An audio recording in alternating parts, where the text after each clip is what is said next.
Con esta clase. Muy buenas tardes, queridos estudiantes. Siendo ya la hora indicada, vamos a continuar con la segunda parte del contenido preparado para el día de hoy, ¿no? Y entender un poquito cómo se presenta el tema que vamos a dar en conocimiento, como se dice. Muy bien. Después de la aclaración, cuando hablamos acerca del tema de la reforma, vamos a hablar del tema de la contrarreforma, teniendo en claro dos cositas. Para la Iglesia Católica va a ser la Reforma Católica y la historia universal lo va a entender como la contrarreforma. Es la acción ante los hechos que provocó la misma Iglesia Católica en los usos y costumbres de la Iglesia, para que se dieran las reformas protestantes, una de ellas liderada por Martín Lutero. Toda esa situación convulsionó a que la Iglesia Católica hiciera una reforma. Vamos a entender qué cosa es la reforma, ¿no? ¿Qué es la reforma o reforma católica o contrarreforma? Ahí tenemos el nombre de los dos. ¿Qué es la contrarreforma o reforma católica? Es lo mismo, ¿ya? Esto, entonces, entender primero que fue la respuesta a la reforma protestante de Martín Lutero, ¿cierto?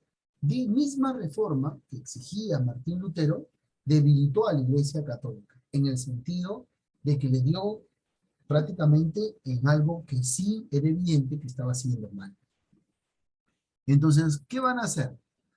Va a darse un periodo de resurgimiento de la Iglesia Católica, ¿cierto?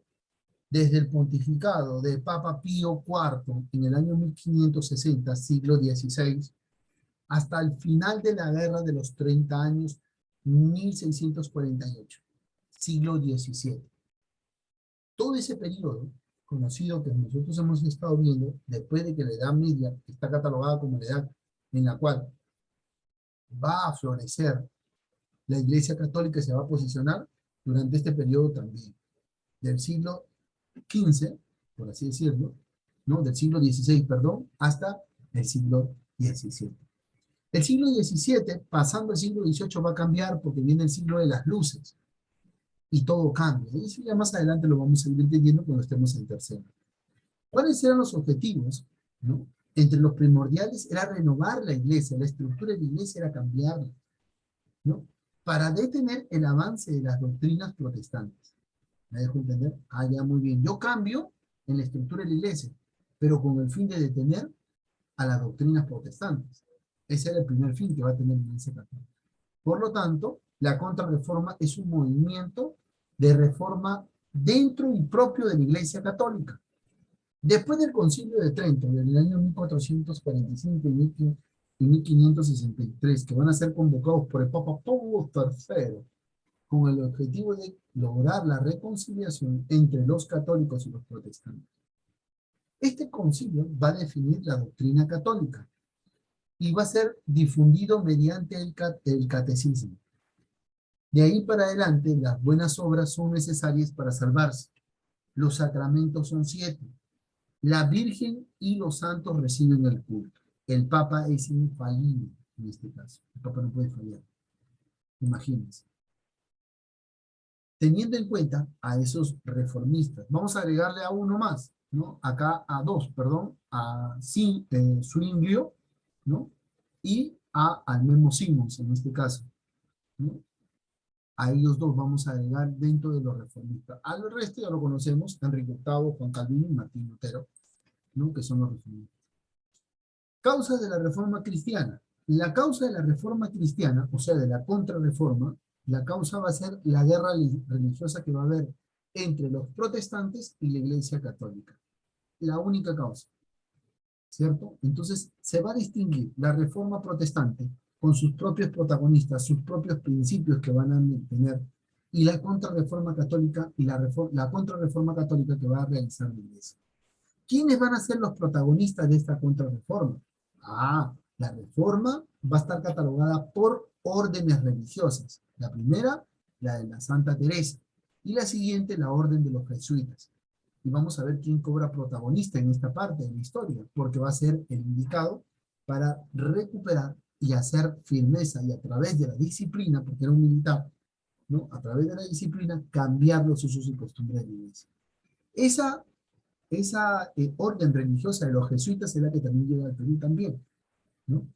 El final, el que va a dar la última estocada a todas estas reformas va a ser el Concilio de Trento, el que va a poner la paz a esta situación. ¿Qué quieren que se logre? El principio de Trento, la salvación por la fe y las obras. Sacramentos, misa y culto. Lectura de la Biblia por los sacerdotes. Formación y disciplina del clero. Son los puntos que se van a poner sobre la mesa cuando se exige la reforma católica. Por lo tanto, la Iglesia Católica quiere una reforma en su estructura, en todo, ¿no? Vamos a verlo acá, ¿no? Y vamos a ver cómo se repartieron los mapas. El dominio católico, el resto prácticamente, las zonas con cada una de las reformas protestantes que están dominando, por así decirlo. Consecuencia de esta reforma protestante. La consecuencia es la contrarreforma. Por lo tanto, ¿qué consecuencias tenemos de cada una de las acciones de la Iglesia y de las protestas que hizo el Martín Lutero, Juan Calvino y Enrique VIII? Uno, que el Papa deja ser el centro de la religión. Aparecen nuevas iglesias, la luterana, la calvinista, la anglicana. Conflictos católicos entre protestantes por durante toda una guerra de 30 años. Ahora, migración judía, división de Europa, la misma contrarreforma. ¿Cuál fue entonces el accionar de la contrarreforma? Ah, muy bien. El accionar, la respuesta va a ser aplicar lo siguiente. ¿Qué va a aplicar? Primero, va a rescatar a una vieja arma de la Iglesia Católica, el Tribunal del Santo Oficio, ¿no? Ese tribunal encargado, ¿no? Encargado, el Tribunal del Santo Oficio, encargado, ¿no? De buscar y perseguir los libros prohibidos que estaban en contra del dogma de la fe. Ahora, ese tribunal del Santo Oficio de la Inquisición, que es el que se va a traer para traer consigo, se va a volver a reactivar. Y la Iglesia Católica lo va a reactivar para los herejes. A eso se va a sumar la Compañía de Jesús. Y la Compañía de Jesús va a estar liderada por su fundador, San Ignacio de Loyola, ¿no? Hay una universidad, ustedes lo conocen, un instituto también, ¿no? Ahora, San Ignacio de Loyola no se llamaba San Ignacio, pues llega a ser santo después, y se le acuña el nombre de San Ignacio de Loyola. Él se llamaba San Ignacio Íñigo de Recalde. Íñigo de Recalde, era su nombre real. Él funda en el año 1540 la Compañía de Jesús, a través de la disciplina, porque él era un soldado. Y él pone disciplina en la iglesia, que era lo que necesitaban los soldados. Entonces la iglesia empezó a entrar. Es ahí donde la compañía de los jesuitas se van a formar y se van a distribuir, donde van a tener la educación y la formación de los futuros papas, obispos, una formación drástica. Ahí también se va a sumar las Carmelitas de Santa Teresa de Jesús. Esta va a ser fundada por Santa Teresa de Ávila, una santa también, considerada que la regla de la orden no era lo suficiente rigurosa, ¿no? Las carmelitas debían abocarse de manera exclusiva a la oración. Así, sometiendo disciplina por un lado y trabajando por oración en otro, teniendo a la Santa Inquisición como apoyo para el control de todo ello, la contrarreforma va a llegar a un capítulo final. Después de realizar ciertas barbaries, por así decirlo, en los castigos que la Inquisición realizó. Por lo tanto, el Concilio de Trento va a ser ecuménico, netamente de la Iglesia Católica, y durante 25 sesiones, ¿no? Entre los años de 1545 y 1563, se va a celebrar este concilio, Concilio de Trento, que va a poner fin a esta pelea, ¿ya? Por lo tanto, se va a aplicar una renovación, se va a afirmar una nueva doctrina, el poder del Papa y la disciplina. Y la Inquisición van a continuar, ojo. ¿Por qué hablamos de la Inquisición? Porque también llegó la Inquisición al Perú. Inclusive hay un museo, usted puede ir a visitarlo. Creo que el de la Inquisición todavía no está aperturado. Pero si no me equivoco, ya se debe aperturar para este mes de noviembre. Lo que sí está aperturado son las catacumbas con todas las medidas de protocolo de seguridad. Conozca su Perú, conozca Lima para empezar, ¿no? Y, verdad también, la Catedral de Lima. Si usted nunca ha entrado a la Catedral de Lima, usted también puede entrar ahora a la Catedral de Lima. Creo que entran 2 por 5 soles. La vez pasada fui y está totalmente espectacular, déjeme decirles, ¿sí? Espectacular la Catedral de Lima. Yo estaba caminando y pude apreciar. ¿no? También con todos los protocolos de seguridad, entran 3, 4 nada más, y usted se pasea toda la catedral y espera el recorrido de ahí las catacumbas, saliendo se puede comprar unos churritos de Lima, que son sabrosísimos, los de chocolate se los recomiendo, deben ser espectacular. Pero bueno, volviendo al tema, para no desviarnos del tema. Ahora, la Inquisición se va a aplicar, también conocida como la Santa Inquisición, fue una institución dedicada a qué cosa, a la investigación y condena y castigo. Investiga, condena y castiga. ¿Qué cosa? La herejía. ¿Estaba vinculada a la Iglesia Católica? Sí. Si nosotros buscamos dónde está la Inquisición en Lima, está vinculada a la espalda y vamos a encontrar la cercanía con todo pues, esta parte de la Iglesia Católica, ¿no? Una muestra de poder conocer y visitar también. En la Edad Media, para el año 1184, se inaugura este primer órgano, ¿no? Esto se hace en Francia hasta el siglo XIX. Miren cuánto tiempo dura, que fue abolido. No obstante, no sería sino a partir del año 1231 que comienza a ser dirigida directamente por el Papa. El Papa empieza a dirigir la Santa Inquisición y muchas personas, justas e injustamente, fueron acusados de herejes y fueron castigados. Como tal, la Inquisición fue un tribunal de la Iglesia Católica que fue administrando en cooperación con la autoridad civil, cuyo objetivo era preservar al Estado, ¿no? Al Estado en este caso, contra los enemigos de la. Imagínense, de ese tiempo. Ahí tenemos algunos castigos, mira, amarrados en la parte de atrás, otros que eran jalados, otros que eran atados boca abajo, otros que eran castigados.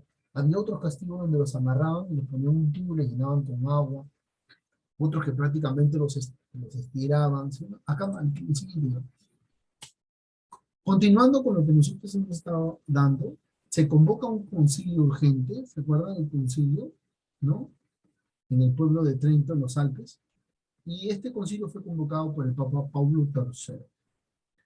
Aquí se van a establecer la supervisión para garantizar qué cosa, que el clero, los laicos, las órdenes religiosas y todos, y las nuevas disciplinas de la ortodoxa, observaran esas reformas y todo estuviese tranquilo, ¿no? Era lo que se iba a aprobar. Los componentes a este concilio, ¿no? Tenemos ahí los cardenales, obispos, sacerdotes y teólogos. Temas en los cuales se puso eficacia, ¿no? O fuerza, en este caso, la doctrina, la fundación de seminarios, ¿no? Ojo, la modificación de las órdenes religiosas haciendo volver a sus orígenes espirituales, la vigilancia de los movimientos espirituales, una relación personal y espiritual con Cristo.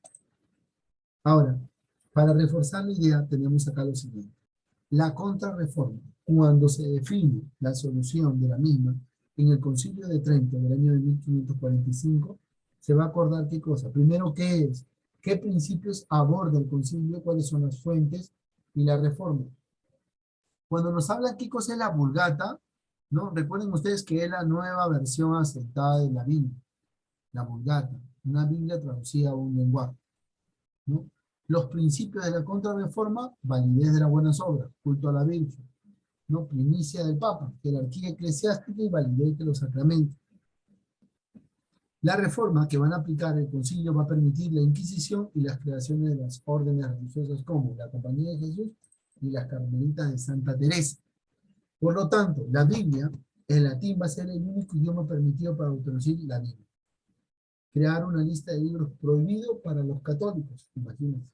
Desarrollar nuevos medios de difusión del catolicismo como el catecismo, ¿no? Es así como usted también participa.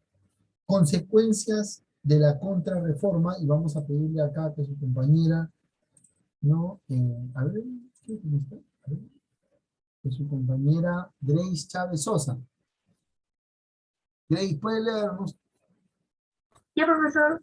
Sí, puede leernos, hija, todo el PPT. Consecuencias de la contrarreforma.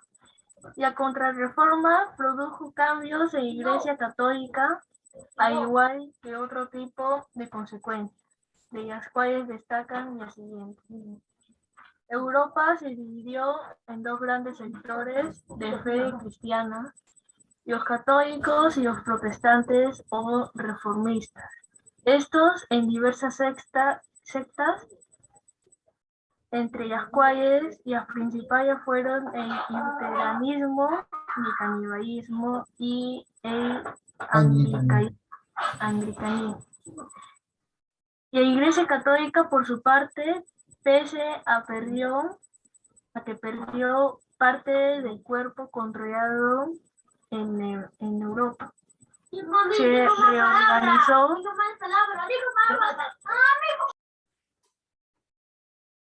Se reorganizó, tranquila, dije, no te preocupes, en su Mi disciplina, hermano, perdón, profesor. con el Se movimiento. reorganizó en su disciplina con el movimiento contrarreformista, evitando catástrofes posteriores. Gracias, profesor. Perdón. No, no te preocupes, chica, ten cuidado, ten cuidado. Vamos en casa y eso. Por lo tanto, se van a dar grandes cambios y uno de esos cambios fue en la Iglesia Católica. Todos estos episodios que hemos estado analizando, desde el humanismo, renacimiento, reforma, contrarreforma, están dando los primeros pasos del siglo en el cual estamos empezando, que es el siglo XVI, concerniente a la edad moderna. Hasta este punto, queridos estudiantes, gracias. ¿Tienen alguna pregunta? Bien, ¿alguna pregunta, chicos? ¿Ninguna? Ah, sí. Qué bravos que son ustedes. Son unos tromes, entonces. A ver, para que cerremos la idea, ¿no? En este caso, teniendo como solución a todas las actividades que hace la Iglesia Católica concerniente a la contrarreforma, ¿no? Concerniente a la contrarreforma que va a ser muy, muy importante. Ahora, con el Concilio de Trento, en el año 1553 hasta 1563, esto se consolida, se determina. Entonces, llega un punto en el cual donde de ahí para adelante la Iglesia Católica cobra relevancia, ¿no? Y se posiciona, ¿no? Como una gran potencia, por así decirlo, y recobra el liderazgo que tenía, pero ya había estado encaminado ya muchos años atrás todas aquellas cosas que estuvieron mal dentro del capítulo de la historia de la Iglesia Católica. Bien, chicos, vamos acá a cerrar